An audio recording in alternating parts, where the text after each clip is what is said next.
Welcome everyone. Today we will discuss about effect of change of temperature. So we have already discussed something basic related with this topic. We discussed that all the particles of matter, they are possessing kinetic energy, and that is why they are continuously moving. In case of solid state also, the particles in solid state, they are very closely packed, and that is why the particles, they are only showing vibratory motion. That means the particles in solid state, they are only vibrating at their position is not changing. There are two reasons. One reason is that because they don't have enough space. The second reason is that because in case of solid state, the force of attraction between particles, it is very strong. So we have discussed about this, and we have also discussed relation between temperature and kinetic energy. Temperature and kinetic energy, it is directly proportional to each other, which means that if you are increasing temperature, kinetic energy of particle will also increase. If you are decreasing temperature, the kinetic energy of particle will decrease. Now let us discuss activity 1.12.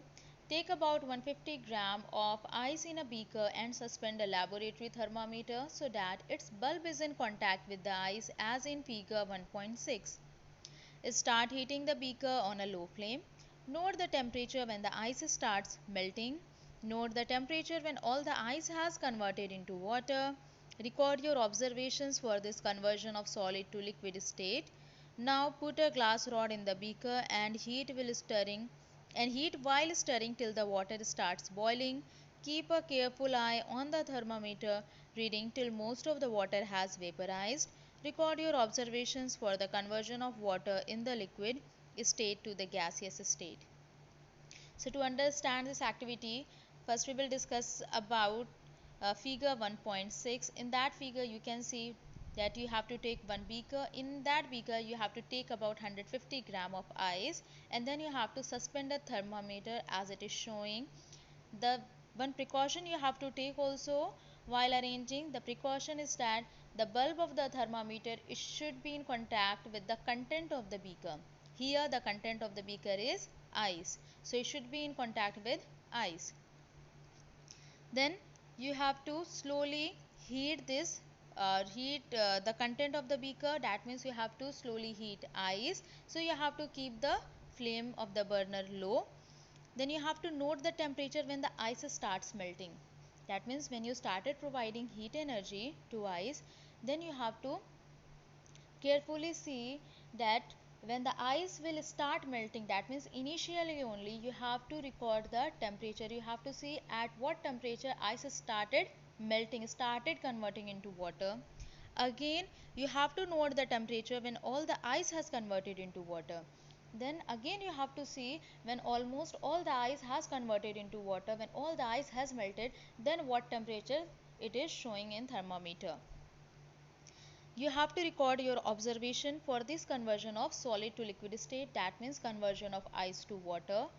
You will find that when the ice has started melting, when the ice just has started converting into water, then the temperature was showing 0 degrees Celsius. Again when you observed when almost all the ice has melted, then also the temperature was at 0 degrees Celsius. That means temperature was constant during this transition from ice to water. Next, when all the water has formed, then you have to again uh, keep on providing or keep on increasing the temperature, keep on providing heat energy till the water will start boiling. So what it is given, now put a glass rod in the beaker. You have to put a glass rod in the beaker so that you can stir it. Put a glass rod in the beaker and heat while stirring till the water starts boiling. Keep a careful eye on the thermometer reading till most of the water has vaporized. So here it is saying that what you have to do, you have to you have to keep on providing heat energy, you have to increase the temperature.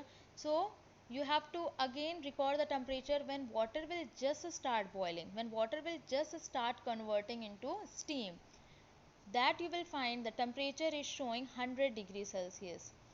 Again, you have to see the temperature. You have to observe when all the water has vaporized, that means when all the water has converted into steam, then also you have to record that temperature.